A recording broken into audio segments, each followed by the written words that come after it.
Hey, what's good, barbecue family? It's your boy Joe Mill here, back with Killer Miller Q, and today I'm gonna show you the juiciest pork tenderloin I've ever made, right here on the Weber kettle using harder charcoal. Check it out.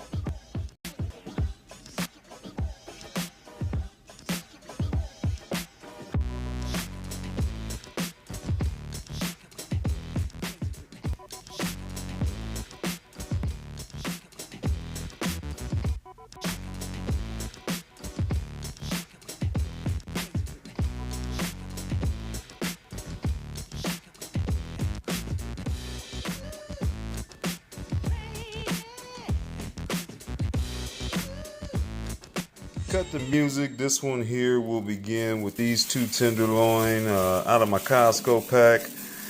We'll pretty much keep it pretty simple as far as the startup. Other than getting them seasoned up, I let them hang out for a little bit in the fridge and soak in some of that flavor. Go prepare the fire, and we should be pretty much off and running. First thing, I do want to get rid of all of this silver skin on here as much as you can. It's a pretty thin layer, but with that said, you don't want to cut too much into your meat, so make sure you keep that knife angling up and kind of thinly. We'll peel that back as best we can, clean that up on both of these, and then we'll be ready to start the seasoning. Let me go give you a quick peek. I got my, I think it's a boning knife from Bearded Butchers. Pretty much once I pinch in there nice and thin under that fat, on both sides, I'll be able to kind of come out one side and give me a starting place. And I'm just going to work my blade back the other way, and we'll see how much we can get. Okay, real quick, got a nice little bit of cleanup. Got some of that silver skin up out of there.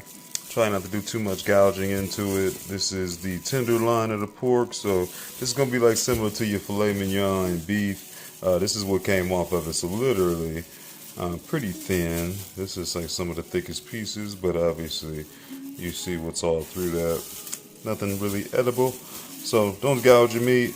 Get rid of some of that silver skin, and now we're ready to rock. I'm not going to worry too much about oil right now, because like I said, I want to give this a little bit of time to kind of hang out and come up to temp. So let me grab my seasonings. And the first thing we want to do is we're going to be coming right over the top with some Cajun seasoning. I'm using some of Louisiana's. We'll go with a decent amount of this. This is going to give us a little bit of salt and flavor. Just like you see it, pretty thin layer.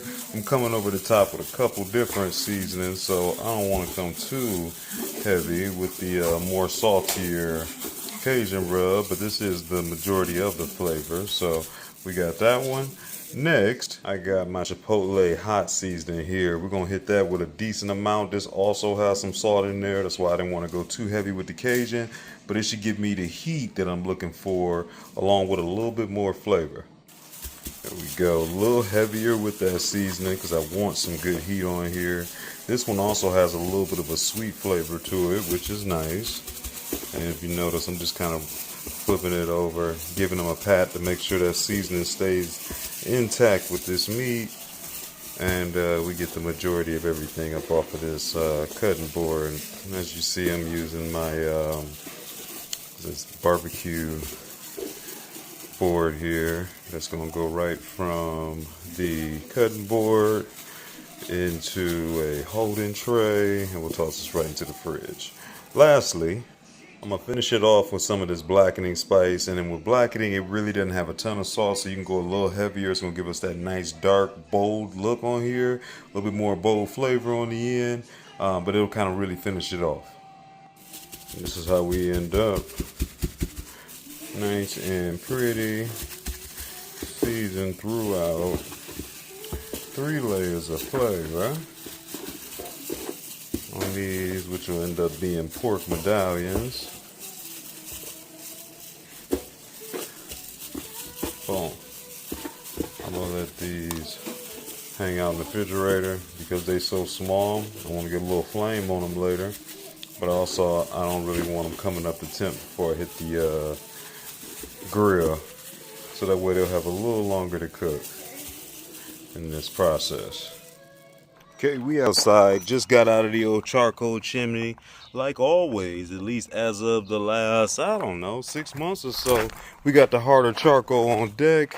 And I'm just now getting everything kind of set up here in the grill. Gonna let this burn for a little bit, clean my grates off a bit, and we should be ready here in another 15 minutes or so to come over here and get cooking. I'm setting up with only one of my little charcoal baskets here off to the side. That's going to be more than enough heat for what I'm doing. I only got 2 little tenderloins, and then from there I want to be able to cook indirect over here on the side. We're going to be working it with a skillet game today, putting together a nice little glaze that is going to go in. I think you'll like that. So I'm going to go ahead and close this up. I'm going to let this get nice and screaming hot, clean these grill grates back, and then I'll be back with you. Okay, fresh out the fridge. These have been hanging out for a good, I'd say at least 45 minutes. They smell great. Flavor wise, you can see how they had a chance, pardon my shadow, to get a chance to kind of sweat in, enjoy some of this flavor. It's about time to get them seared up. I got the grill all ready. What I'm about to do is I need to put a little bit of oil on them, and what I'm gonna do just so I can start to prepare some things for later on. I got my cast iron skillet here that I'm just gonna hit liberally with some of this avocado spray, which is pretty much what I want to cover them with, as well as I get them ready to go on over here to the heat and be seared. Get my flip one time. Yeah, nice and cold. Yeah, I mean they should get a good sear. There we go. Okay, so they ready. Sliding right over to the old Weber. Look at them grates, nice and clean now. Can't do it like he can do it. A little bit of wipe down after. We got the coals over here to the side. I'll go ahead right now before I put everything in. You notice that it was pretty full. I take the couple extra ones, throw them off to the side. That'll slow them down if they're still connected at all. I don't need much more heat than that, but I don't need to burn up all those coals. Just things I kind of learned over time is how much coals I was wasting. Especially when I think back in the day when we would fill this whole thing up in the bottom with a whole bag of charcoal and light this thing on fire, and then there was nothing you could do with it. We had literally one zone, just hot as hell. So I'm gonna add those couple coals back in here so that way I got a little something to get me through on a long term, and then we should be ready. Actually, let's take care of our sear first. Hey, contestant number 1. I'm gonna close this down, give it about a minute, and we'll give it a rotation. Quick 1 minute if that. Just getting some mean grill lines on here. I don't want this to get too overdone, but a little bit of char. We'll set it to the side, give it a little bit of that smoke indirect. Let me close it back up. Okay, it's been roughly about a minute. Probably just enough but we can get our lines on there. Yeah. Let's see if I can stand it up a little bit. Let that side get a little love. And I'm gonna flip it and let the other side get some love. Right. One final flip. Pardon my view. Probably was giving you my feet, which you don't need. Alright, I'll let it get a minute on that side. Hey team, I wanted to take a minute to jump in here and let you know I appreciate you watching this video. Take a second, if you haven't done it already, go to the bottom right corner, subscribe, check out some of the other videos you might have missed on the channel. Also, find me on some of the other social sites, Facebook, TikTok, and IG. Other than that, let's get back to this work. Alright, that's the last minute. We're gonna snip this one up off of here. Got some good color. You can sit right over there, and we're gonna take your friend along for more of the exact same treatment. Here is my friend that's already done. I just had tempted a second ago, roughly at about 100 degrees, thin piece of meat. So keep in mind, pork. Back in the day, we used to say 165. Now the rules have dropped down to 145, so they almost look at it as like a steak. You have a degree that you can kind of go through. So somewhere between 145 and 165 is where you want to be. Definitely you're going to be drying out a little bit more, especially on something like a tenderloin at 165. So 45, 50 is probably be about great. But we have seared this baby pretty much all the way around, all my sides. Grab my tongs. I don't want to get it seared over too hard because I don't want it to completely cook right in there. So I'm just going to sit that just like that and let this hang out for a second while I make some adjustments to this fire. Tell me that don't already look good. So as I talked about, you can notice that all my coals are pretty much gray, nice and quiet over there, which let me know they pretty much dawned through everything that they got. But I got 1, 2, 3, 4, 5 right over there, which will probably be just enough to keep this fire alive and at a good enough temp where I can get a little bit more smoke. Don't want it to be too hot, so I don't need too much to add on the heat. I'm just looking to get it a little bit more flavor. And we're gonna put this pan over here, or that skillet, cook indirect, and we'll let these babies finish off while we get it ready to get together a glaze. Easy enough. Those are added on, as you can kind of see, instantly giving me some smoke. I'm gonna slide this as far as I can away from the heat source. There we go. And this is gonna cook indirect. Now keep in mind, we got heat source over here, so you wanna make sure that you get those holes over to your meat, so that way you can get that smoke to pull right over and out the top of your spout, which will come right over the meat, giving you some nice flavor with this harder charcoal, lump charcoal briquettes that I got in here. This is gonna be pretty good. So we're gonna let these hang out. Like I said, they was roughly already at 100. I'm looking to get to about 145, and I'm gonna yank up off of here. So I'll bring you back in about 15 minutes, but it won't be long because I got something else for us to do. All right, we right back. Like I told you, we got things to do, and that won't take too much longer. We're gonna be putting together a little glaze that's gonna go on there on our pork medallions.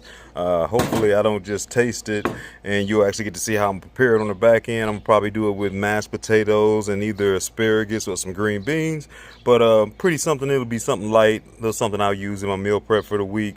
But basically with this sauce that we're gonna make, it's gonna be super easy. It's gonna be butter, it's gonna be honey, and it's gonna be a gang of garlic. I enjoy my garlic.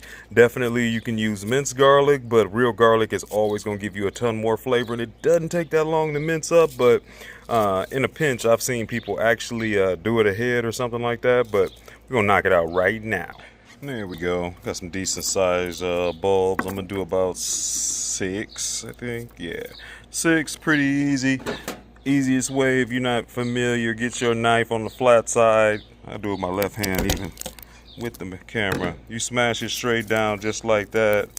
I didn't do it quite hard enough, but you'll pretty much start to loosen up a lot of this skin, and it'll be able to pop right out of this shell. And there's a better look. The other thing I learned is the harder you smash them, the easier it'll make everything for you in the end. Not only getting the shell off, and again doing this with my left hand, but it still ain't that hard to do. Yeah, just making it clean, right? Not only will you get the shell off, but then also remember you got to mince this up, so it'll already start to break it up, so it's more accepting to your chops. But it's really not that hard to do. I used to hate getting the shell off of garlic, but once I learned the old smash with the knife technique, it really made all the difference. I'm gonna get these all cleaned up, chopped up, put to the side, and we'll be good. Just like that, nice and pretty, super fragrant. I'm gonna throw this in the refrigerator so it doesn't get all old on me, but that's all set. I got my honey kind of sitting outside so we can start loosening it up so I can use it later. I just got some basic clover honey. Have some local stuff, but I don't want to use that up quite yet. And while we're in here, it's only been maybe 10 minutes or so. We look like we're running at about 325-ish. I will take a quick temperature gauge just so I make sure I'm staying inside my little box. And then I'm doing good on time. I like that. 114-ish.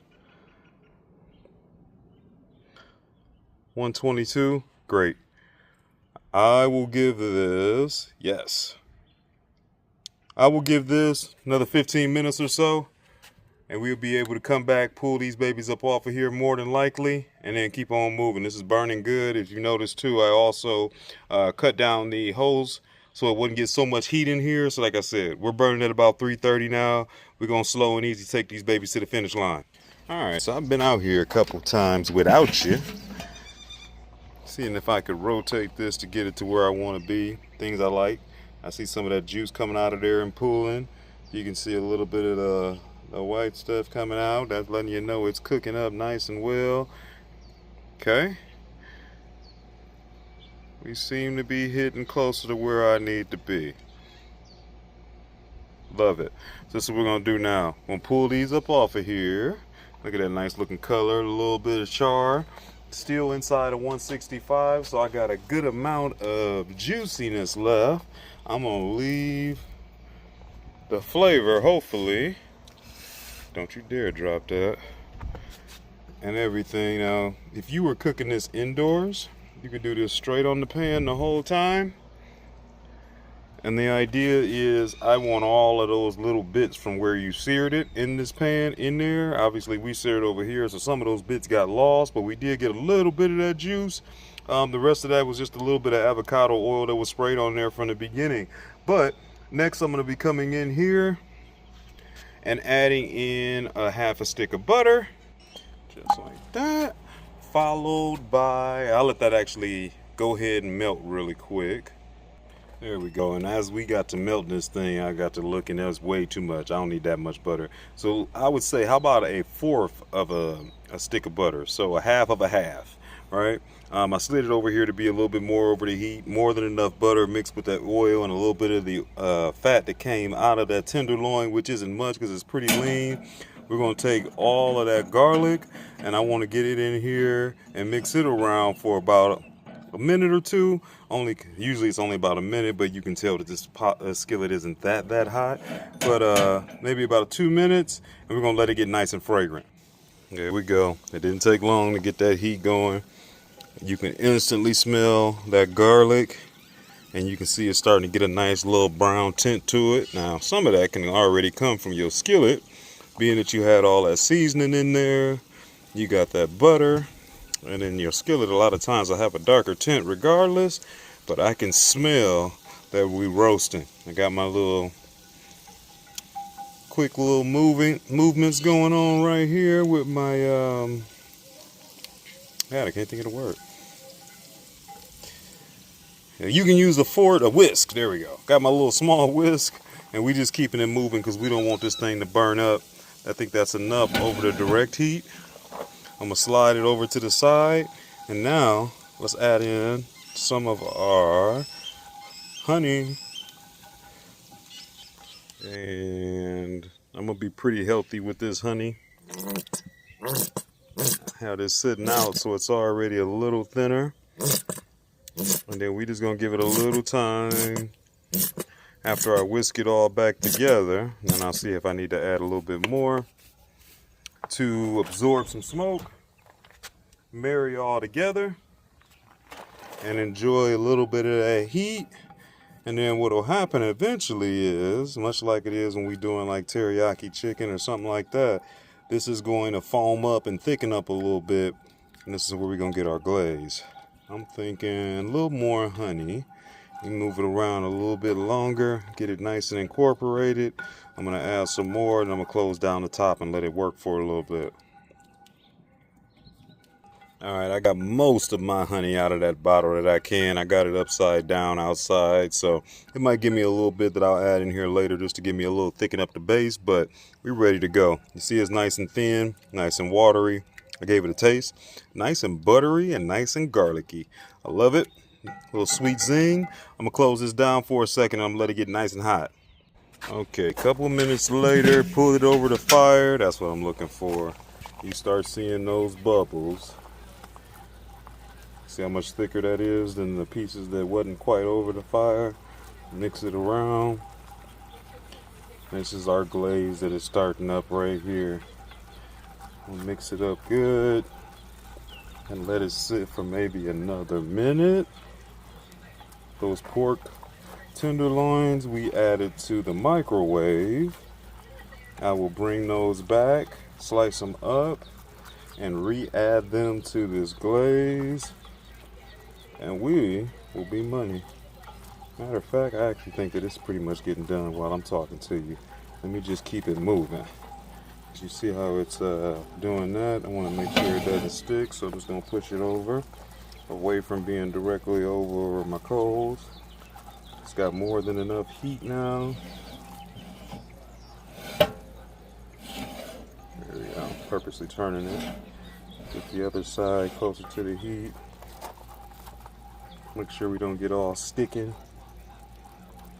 I want it to still be a liquid, but it should turn into almost a candy. This is looking perfect.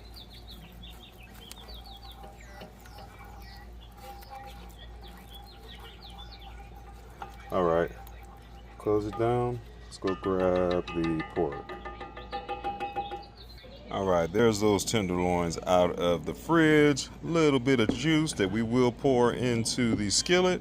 But let's go ahead and cut these up. Yes, yes, nice and cut up. Let's put it right into the skillet.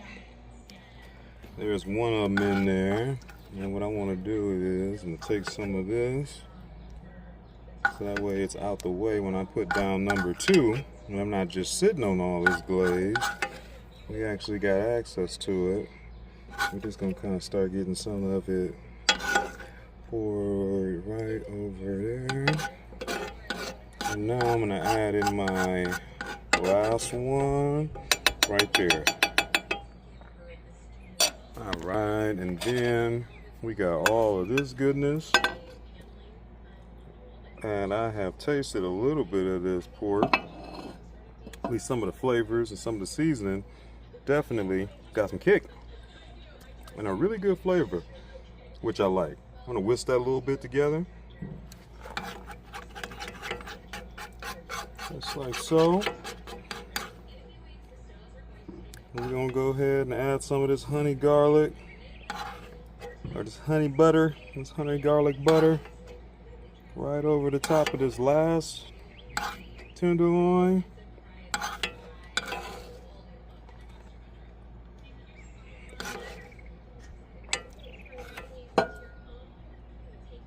There we go. Pardon my reach. This is going to be phenomenal. I've already tasted the sauce, the glaze, the tenderloins itself. I'm going to get it up off of here. We don't need to cook anymore. I'm going to let it hang out and we'll see what's up. Ooh-wee. Here is a quick peek outside before it goes and sits inside. This is ready to go. Alright, after waiting more than enough out here, I want to get a peek of this. As you can tell, everything is looking beautiful. Colors looking good. Smelling good. I smell some smoke. Of course, all of these will stay together on me. Super tender. I like that. Fine. Pitmaster's choice and taste.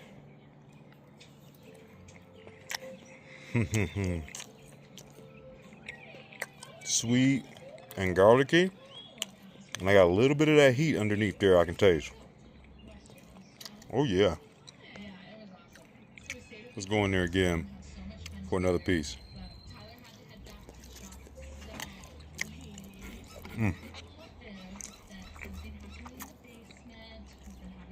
That glaze is simple, but very effective. You can definitely salt and season up harder, a little bit more salty and definitely a little more hotter, knowing you're coming with that sweetness over the top, but this right here is a winner. And looking back over this whole cook in general, I gotta give a shout out to the good old premium charcoal, that harder lump charcoal, harder charcoal. Good stuff to start with no matter what. Start with some good meat. I got mine from Costco. Those pork tenderloins are actually pretty low in fat overall. You get that little silver skin off of there and you already see what you come with.